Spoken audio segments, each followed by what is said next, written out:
Thursday.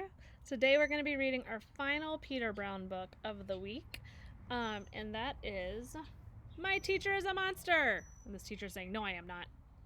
So we're going to see what this book's all about. My Teacher is a Monster by Peter Brown.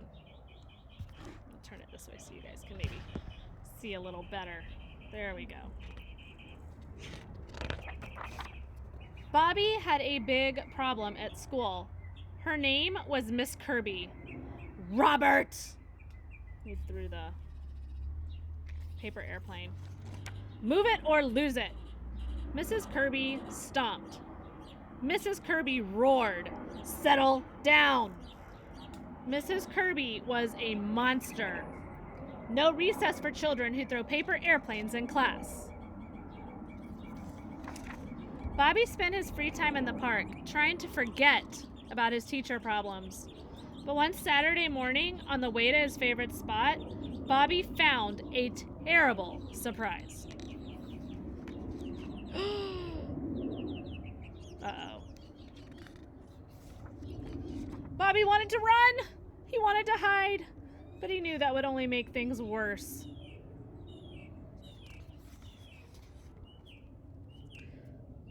He raises his hand. Robert, you don't need to raise your hand out here. What were you going to say? I was going to say hello, Miss Kirby. Hello, Robert. I like your enormous hat, Miss Kirby. Thank you, Robert. Miss Kirby, it's really strange seeing you outside of school. I agree. And then they just sit there. There was an awkward silence, and then a gust of wind changed everything. That's my favorite hat! My dear old granny gave it to me. Don't let it get away. Got it. Oh, Bobby, you are my hero! I mean, that was very good of you, Robert. You're welcome, Miss Kirby. Those ducks sure do like you. They know I enjoy quacking with them. Quack, quack, quack, quack, quack, quack, quack, quack. When they were all quacked out, Bobby had an idea. You should see my favorite spot in the park. Be careful. Yes, Miss Kirby. This is lovely. And then Miss Kirby had an idea. She gave him some paper. He's folding it into a paper airplane. Bobby tossed his paper airplane into the sky, and it flew, and it flew, and it flew. I think that was the single greatest paper airplane flight in history. I think you're right. Do you notice something about Miss Kirby? She's changing a little bit. By lunchtime, Bobby and Miss Kirby were happy they had bumped into each other. They were ready to say goodbye. See you Monday, Bobby. Bye, Miss Kirby. Back at school, Miss Kirby still stomped. Coming through! Miss Kirby still roared.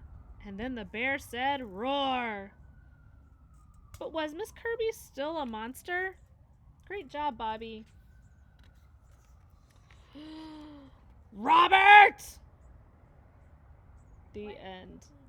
He threw his paper plane one more time, and then she's starting to turn into a monster again.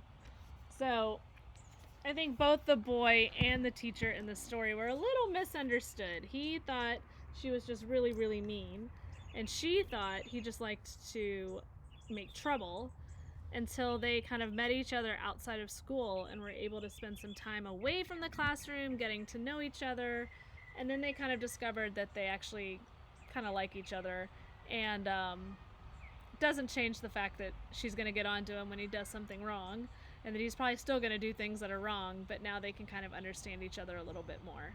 So I hope that I was that kind of teacher for you guys, that even though you guys were making me crazy sometimes, I was able to kind of understand where you were coming from, and I didn't turn into too much of a monster. But that's it. That's the end of our Peter Brown week. Tomorrow will be pretty easy. For you, it's a Friday, and then the next week I will read you guys another book. So I look forward to seeing you then. Hope you had a good week. I'll talk to you later. Bye.